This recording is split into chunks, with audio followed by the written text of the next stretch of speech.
Good morning, everybody, and happy Father's Day to all in here. Well, the word that we hear a few times today in the gospel is don't be afraid. And like every other commandment of our Lord, it's given to us as a blessing. But sometimes many other blessings, we have some other, hard time to receive it. So Jesus uses this phrase actually throughout his gospel about 3 times in different forms. And he gives it to his 12 disciples when he's giving them instructions how to go and what they can expect when they take the gospel and healing of God to the lost people of Israel. And then he goes on to describe the horrors that they may expect to face: hostility from religious leaders and from family. So Jesus basically tells disciples that the 2 main pillars that they most probably usually have the foundation and support from, the 2 main pillars of their lives, the faith community and the family, they may actively oppose what they're doing if they're speaking the truth. So how is it goes with don't be afraid? It sounds wonderful until we realize that Jesus doesn't just say that, don't be afraid. It actually, he says it because he knows you will be in situations where you should be or will be afraid. And that's why I'm telling you, don't be afraid. Because he knows we'll be in situations that will be filled potentially with fear. So the more we need to hear it, the worse the condition may be for us. And I suspect that each one of us would rather avoid need for that commandment from Jesus. Just spare me the situation where I'll need this word. Or where some mistakenly understand that don't be afraid, it means you'll never find yourself in fearful situation. Don't be afraid. There is nothing to be worried about. Neither of that Jesus promised. He says you will be in situations that will be dangerous. And that's why I'm telling you, don't be afraid. I will be with you. So, in fact, he says that if he as the master suffers, then disciples as us in his service and his servants, we can expect the same. And because we live in the fallen world, we can expect scary things to happen. And we all know that they're happening right now. It's almost easy to read this these days because you can see how the fight for freedom and the fight for truth can really bring a sword. So we are going to find ourselves in the midst of fearful situations. And that's the time when we remember these words. When Jesus says this, he doesn't mean for us to ignore the circumstances or to cut off our feelings. Don't just go through this and don't be afraid. Rather, it's a commanded invitation and plea to keep our hearts and minds directed to the love of God and know and keep in mind what's right and what we're fighting for and who we are. So in what situation is he saying these things to us? Well, what Jesus really asks us today in this gospel is that he's asking us to confess our faith unapologetically. That's straight out what he's doing. Everyone, therefore, who acknowledges me before others, I also will acknowledge before my Father in heaven. But whoever denies me before others, I also will deny before my Father in heaven. We know in Old Testament there are several stories of people turning to idols, people turning away from God. We know the stories of people who stayed faithful, like in Daniel, the 3 young men. And we also know that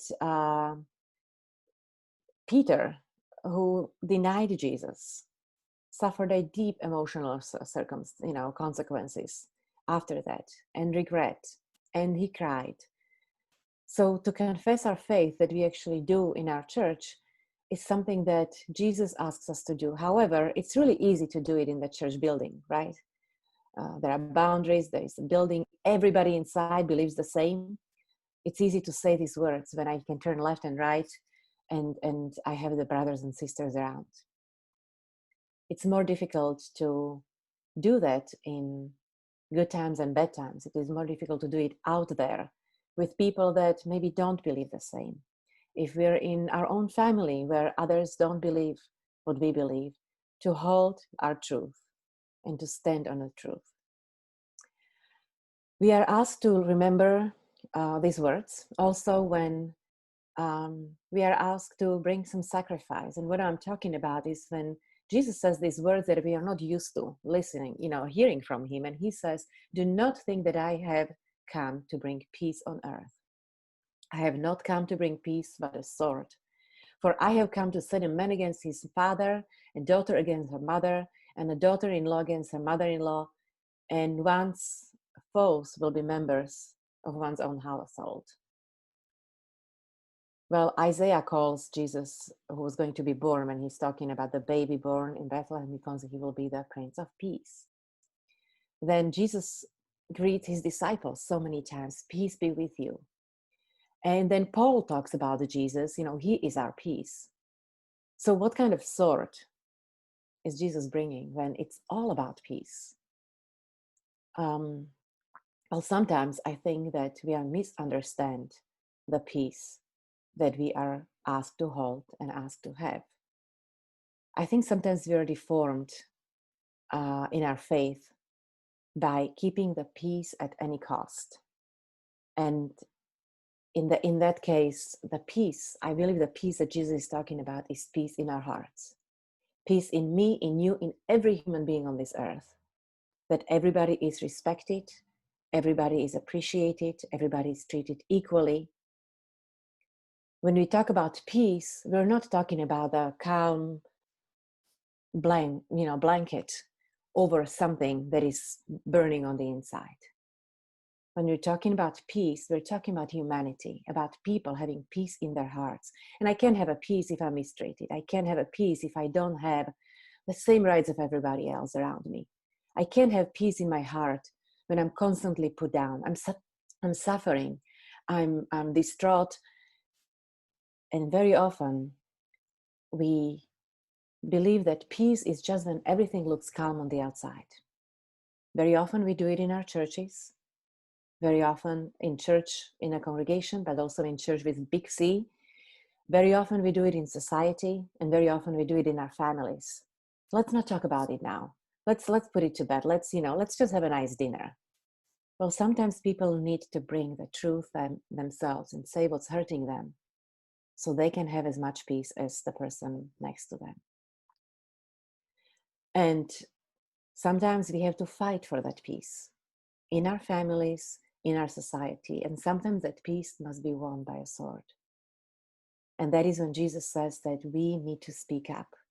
That if we are telling the truth, if we speak for whatever values Jesus brought, we'll very often be put in a situation when we have to stand against people that we love most. And maybe we'll have to challenge the community that we find most supportive. But speaking the truth, fighting for peace, is not an easy way. It's not an easy thing. And that's why Jesus says again, don't be afraid.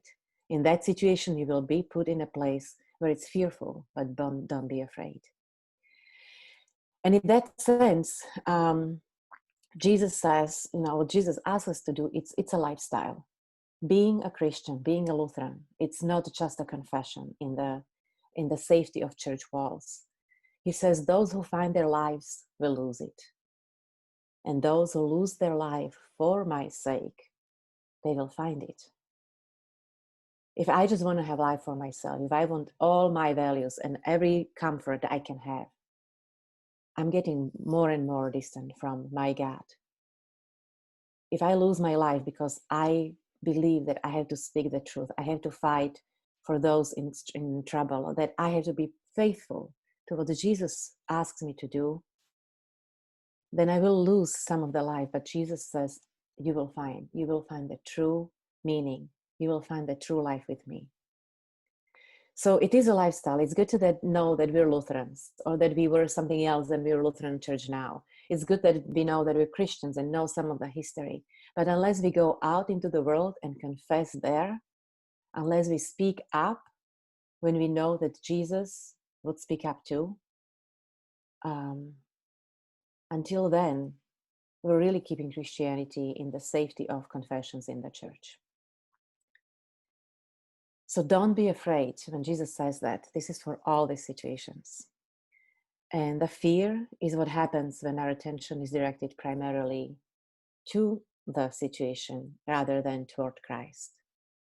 Or when we put in the language of another commandment, fear is what happens when we love and honor something or someone more than God.